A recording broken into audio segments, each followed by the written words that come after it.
اچھا مولا، اگر کوئی آپ کا شیعہ پہلی بات تو گناہ کر سکتا ہے، امام نے کہا انسان خطا کار ہے، گناہ کر سکتا ہے. کہا مولا اگر گناہ کرے کیا ہم اسے فاسق کہہ سکتے ہیں؟ فرمایا نہیں، اس کے عمل کو فاسق کہو، اس کو فاسق نہ کہنا.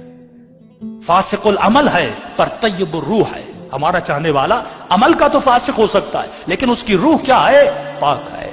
کہنے لگا مولا کیسے پتا چلے وہ آپ کا حقیقی شیعہ ہے؟ فرمایا اگر گناہ کرنے کے بعد اس کے چہرے پہ ندامت کو دیکھو، پشیمانی کو دیکھو تو سمجھ جانا ہمارا ہے. لیکن اگر گناہ کرنے کے بعد گناہ کی لذت اس کے وجود میں باقی رہے. کسی نے پوچھا مولا توبہ کب قبول ہوتی ہے؟ امام نے فرمایا تمہاری توبہ تب قبول ہوگی جب تو توبہ کرنے بیٹھے. فار ایگزامپل دعائے کمیل میں توبہ کرنے بیٹھے، جس گناہ سے توبہ کر رہا ہے اگر اس گناہ کی لذت تمہارے وجود میں باقی ہے تو سمجھ جانا تمہاری توبہ قبول نہیں ہوئی. جب تک اس گناہ کی نفرت تمہارے دل میں نہیں آتی فرمایا تب تک تمہاری توبہ قبول نہیں ہوتی. تو پہلی نشانی فرمایا اگر گناہ کرے تو پشیمانی اس کے وجود میں ہو. جب تک پشیمانی نہیں ہے فرمایا تب تک یہ ہمارا شیعہ نہیں ہے اور مقابلے میں آ سکتا ہے. دوسری چیز معصوم فرماتے ہیں فرمایا کچھ ایسی عادتیں، کچھ ایسے گناہ انسان کے وجود میں ہوتے ہیں جو گناہ ان کو اولیاء خدا سے دور کر دیتے ہیں. یہ گناہ ایک ایسی کثافت ہے، ایک ایسی نجاست ہے جو لوگوں کو اہل بیت سے دور کرتی تھی. یعنی جس طرح میگنیٹ ہوتا ہے،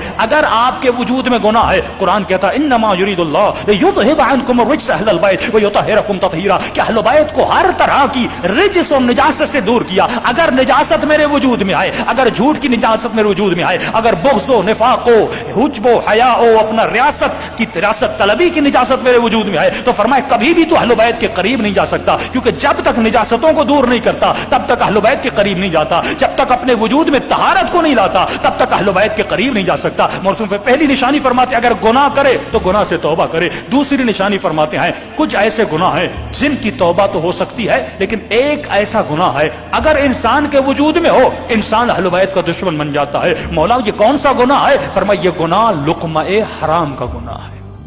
اگر حرام کا لقمہ کسی کے پیٹ میں جائے فرمایا اس گناہ کی نجاست اتنی بڑی ہے کیونکہ اللہ نے کچھ گناہوں کو چھپا کے رکھا ہے. اگر وہ گناہ کسی کے وجود میں آ جائے تو فرمایا اس کی توبہ قبول نہیں ہوتی، اس کی عبادت قبول نہیں ہوتی. 40 دن نماز شب پڑھے لیکن اس کی نماز شب قبول نہیں ہوتی کیونکہ اس کے وجود میں لقمہ حرام ہے. حرام کے لقمے سے بڑے ایک ایران کا بہت بڑا مجتہد تھا، کسی بہت بڑے شیعہ سے ملنے گیا. یہ شیعہ ان سے ملے، ان کے سامنے سفرہ لگایا، انہوں نے کھانا کھایا. کھانا کھانے کے بعد انہوں نے قبلہ کے سامنے ایک فائل لائی کہ قبلہ بہت سارے مکان ہیں اوقاف کے جو لوگ زمینوں کو وقف کرتے ہیں. ایک زمین ہے اگر آپ سائن کر دیں اس پہ بڑا اختلاف ہے، یہ ون سائیڈڈ ہو جائے گی، ہمارے ہاتھوں میں آ جائے گی. یہ سمجھ گئے یہ کھانا کھانا نہیں تھا، یہ رشوت کا کھانا تھا. کھانا اس لیے کھلایا تھا تاکہ فارسی میں کہتے ہیں تھوڑی بہت چربی بڑھائی جائے تاکہ مولانا سائن کر دیں.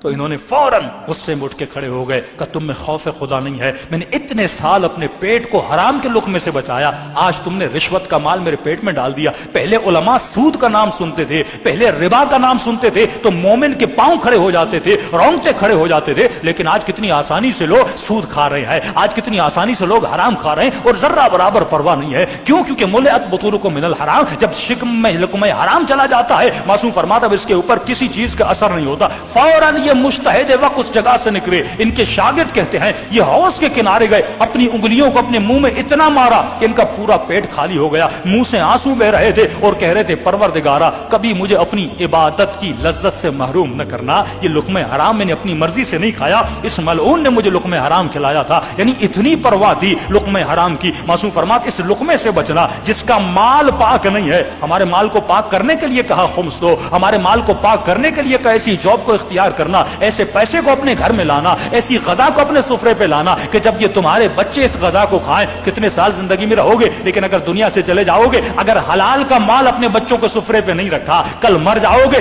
یہ بچے اس مال سے کیا کریں گے؟ اگر عیاشی کریں گے، اگر گناہ کریں گے، نقصان کس سے ہوگا؟ تمہیں ہوگا. لیکن بچے کی تربیت ایسی کی جیسی حسین ابن علی نے کہی اگر مر جاؤ گے یہ بچہ ایک بسم اللہ الرحمن الرحیم پڑھے گا. رسول خدا فرماتے ہیں کئی دن سے کئی مہینوں تک اس کا عذاب جہنم ختم ہو جاتا ہے بچے کے ایک بسم اللہ الرحمن الرحیم پڑھنے سے. صلوات پڑھے محمد و آلہ.